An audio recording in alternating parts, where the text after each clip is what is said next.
अहिल्यानगर हादरलं. वस्तीत घुसून हत्यारांसह हल्ला. SP साहेब काय कारवाई करणार?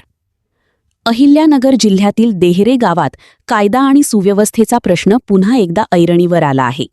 गावातील वस्तीत घुसून काही अज्ञात आरोपींनी कोयते, लोखंडी रॉड आणि दगडफेक करत दहशत निर्माण करण्याचा प्रयत्न केल्याची धक्कादायक घटना समोर आली आहे.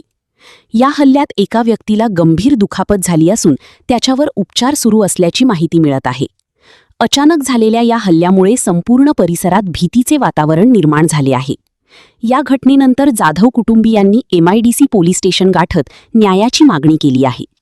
आरोपींना तात्काळ अटक करून कठोर कारवाई करावी अशी त्यांची ठाम भूमिका आहे.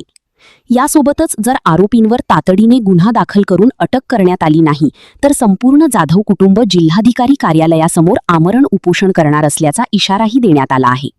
दरम्यान या गंभीर प्रकाराकडे जिल्हा पोलीस अधीक्षकांनी लक्ष देऊन त्वरित कारवाई करावी अशी मागणी नागरिकांकडून होत आहे.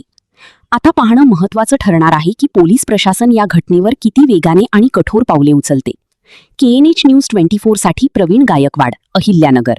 यमुनाबाई निवृत्ती करंडे, राहणार लक्ष्मीच्या मंदिरापाशी डेअरी गाव. त्याचा सूत्र कोण आहे? भांबाळे, नितीन भांबाळे. लंकेच्या जीवर उड्या मारतो. आता लंके येऊन याडा मारून गेला, निघून आमची गाठ नाही घेतली.